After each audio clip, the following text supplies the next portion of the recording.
Hai teman-teman, sobat Safari Kura. Hari ini spesial banget nih, Safari Kura hadir lagi. Kita mau bahas perawatan yang sering ditanyakan baby sulcata, kupas tuntas mulai dari rendam, jemur, kasih makan, serta setup kandangnya. Stay tune ya sampai akhir supaya kita bisa besarin kura-kura sampai raksasa. Menu hari ini ada macam-macam sayur, sawi, kumak, pelet besar, pelet JGS, juga ada pepaya untuk kura-kura dewasa. Untuk kura-kura kecil tidak boleh diberi pepaya dulu ya kak. Nah berikutnya kita menyiapkan air. Siapkan air untuk baby-baby, cukup rendam selama 10 menit. Ini krusial banget buat menjaga hidrasi tubuh mereka dan melancarkan buang air besar dan air kecil. Di alam liar, mereka susah banget nemuin air. Jadi begitu ketemu air, mereka auto happy.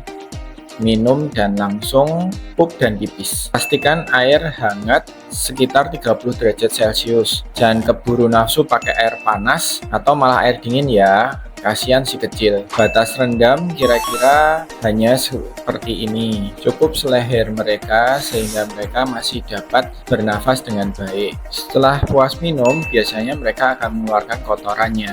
Kotoran yang sehat bentuknya seperti ini. Solid dan tidak encer, tetapi tidak keras. Nah, selain pup, mereka juga mengeluarkan urates. Bentuk urates yang sehat adalah seperti odol, tidak boleh berpasir yang artinya mereka kurang terhidrasi. Hal ini lama-kelamaan dapat menyebabkan bladder stone atau BS. Jadi, rendam kura-kuranya secara rutin ya.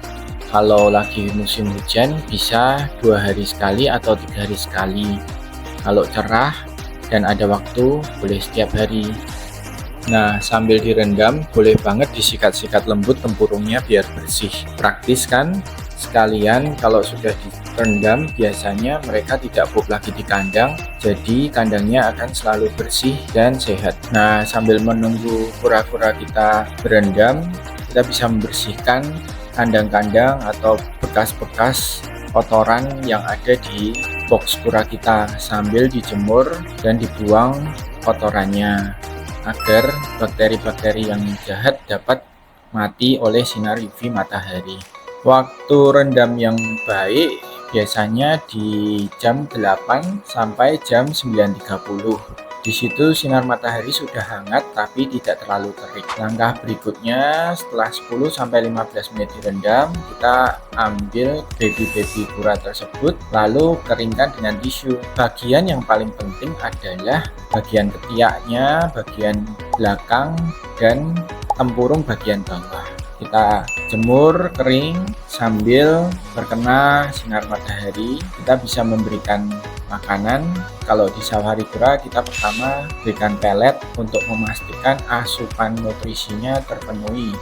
Karena di pelet JGS ini kita sudah mengandung kalsium, sudah mengandung vitamin dan nutrisi yang dibutuhkan untuk kura-kura kita. Oh iya sobat kura, apabila tidak terbiasa makan pelet, jangan lupa untuk menambahkan bubuk kalsium 2-3 kali seminggu biar pertumbuhan cangkangnya bisa maksimal ya.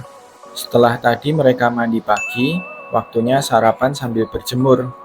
Ini penting banget buat metabolisme mereka, biar makanan yang dimakan bisa dicerna dengan baik. Kita bisa menambahkan daun dan bunga sepatu, juga sayur-sayuran. Sobat kura, ingat, selalu sediakan area teduh untuk tempat jemur mereka ya. Jadi kalau matahari tiba-tiba terik atau kita lupa angkat, mereka masih bisa selamat. Seperti ini, ada area yang teduh, ada area yang terkena matahari. Durasi untuk menjemur baby kura cukup 15 menit, maksimal 30 menit saja. Jangan sampai kebablasan, nanti malah bisa dehidrasi atau kepanasan. Setup sulcata biasanya kita pakai ini nih. Ini karena selain cantik untuk mempercantik ruangan Anda, dia juga ada tutupnya untuk bisa menghindari predator seperti kucing, tikus, karena kita lagi membahas yang baby ya, jadi mereka masih rentan. Tapi sebenarnya bisa as simple as this box. Jadi kita cuma butuh box seperti ini, nanti kita jelasin untuk suhu dan humidity-nya. Tetapi teman-teman jangan pernah menggunakan box kaca seperti ini ya untuk sulcata atau reptil kalian yang menggunakan lampu, karena di sini dia penyerapannya panas tidak sempurna, sehingga panasnya itu akan membentuk efek rumah kaca, dia akan panas sekali. Jadi tidak dianjurkan untuk reptil-reptil yang menggunakan lampu, terutama dengan bahan akrilik, bisa meleleh karena lampunya cukup panas dan membahayakan hewan-hewan kesayangan kalian. Biasanya di sulcata di tempat kita menggunakan Coco Husk. Kita menggunakan Coco Husk karena selain untuk memudahkan pupnya nggak keinjek-injek, dia kalau pipis juga bisa diserap sama Coco Husk itu. Pada saat pagi kita mau membersihkan, kita ambil, kita buang, lalu ini bisa dijemur buat matiin parasit atau ada bakteri-bakteri jahat yang bisa mati kena matahari. Jika hewan kalian tidak banyak, sebenarnya paling simpel adalah pakai kertas.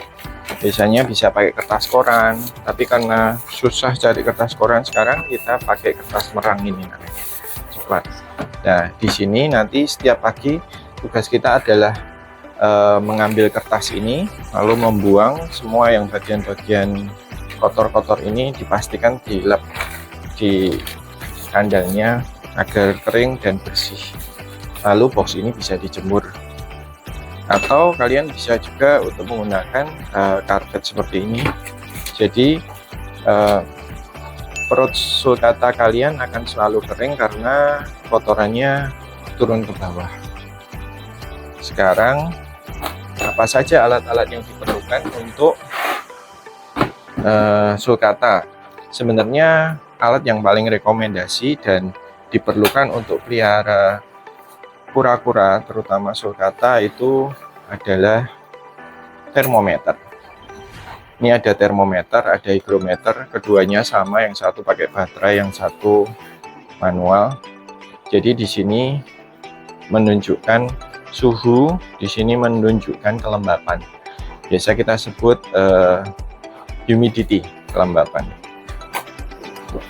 Nah, biasanya kita akan tempel termometer ini di tengah, bisa pakai selotip bolak-balik di tengah sini.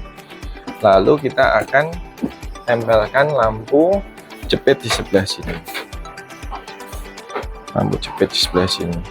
Jadi nanti kita buat dua area.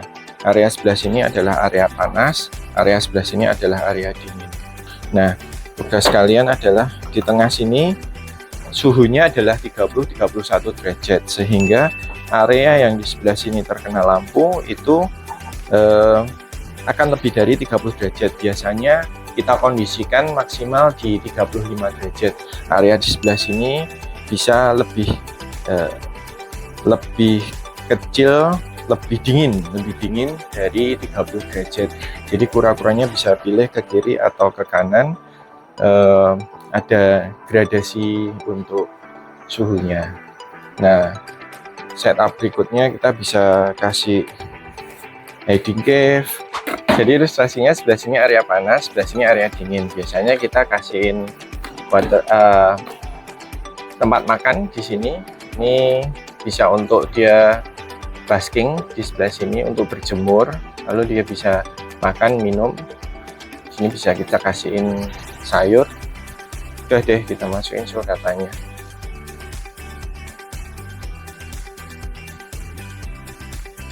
Jadi ini setup yang simpel ya teman-teman.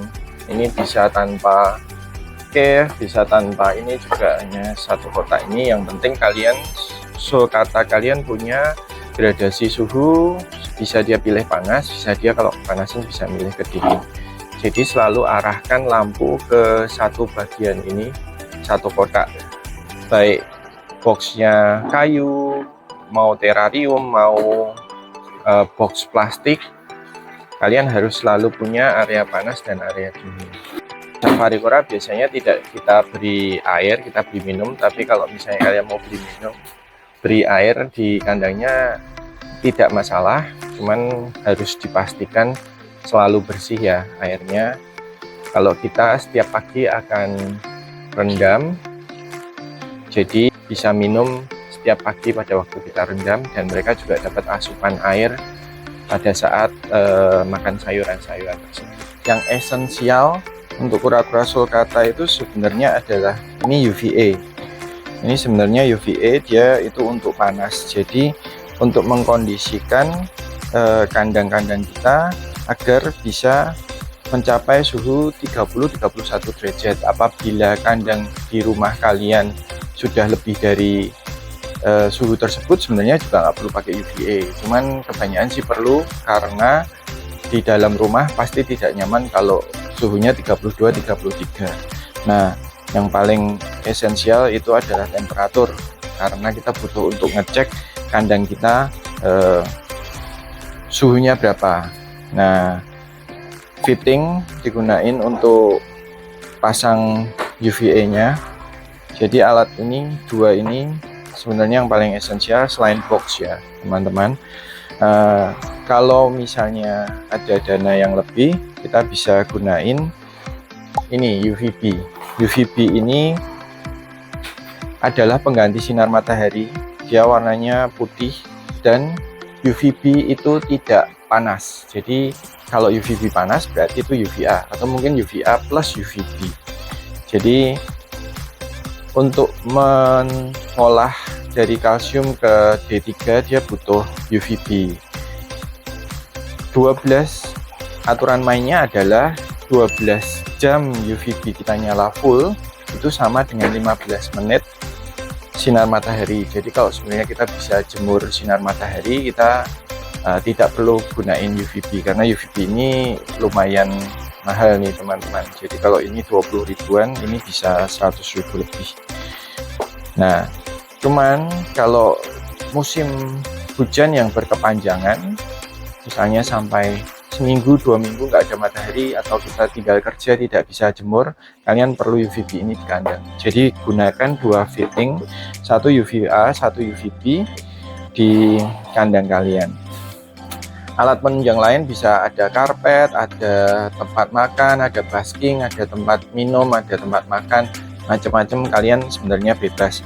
Pastikan sulcata kalian tidak tenggelam pada waktu ada tempat minum, karena sulcata kecil kadang-kadang kebalik, dan bisa juga mereka kebalik tidak bisa memposisikan dirinya, dan itu posisi di bawah sinar, jadi itu sangat berbahaya. Jadi kita biasanya kandang lebih suka polosan, hindari barang-barang yang tidak perlu karena kadang-kadang berbahaya untuk kura-kura kita. Kandang yang lebih profesional, yang lebih proper, biasanya kita gunain untuk keep sulcata agak banyak. Ini bisa muat sekitar 10-20 ekor sulcata. Di sini kita punya termostat yang digunain untuk mengatur suhu.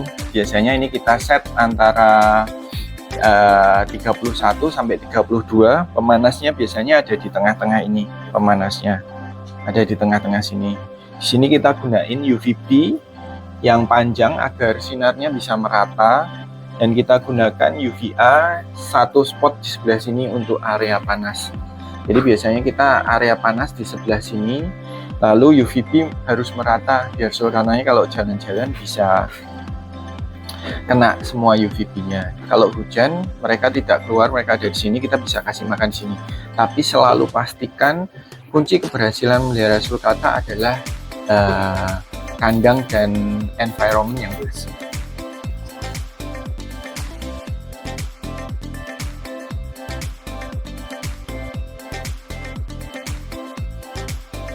JLVA-nya kita arahin ke basing area ini, jadi kita tidak mau terlalu mepet atau di tengah-tengah, karena kita harus ada gradasi suhunya. Dia ada pilihan, dia akan bisa pilih lebih panas atau lebih dingin. Juga hati-hati jangan pernah kasihin panas di area pojokan, karena biasanya mereka nempel-nempel gini terus kebalik di sini. balik dia bisa kena panas, tidak bisa balik lagi, itu berbahaya buat baby sulcata kita. Gimana teman-teman, perawatan harian sulcata baby ternyata nggak ribet kan? Dengan rutinitas yang benar, kandang yang nyaman, sulcata baby kamu pasti tumbuh sehat dan aktif. Jangan lupa like, komen, dan subscribe channel Safaricura untuk tips dan trik reptil keren lainnya. Sampai jumpa di video berikutnya. Salam Sobat Safaricura.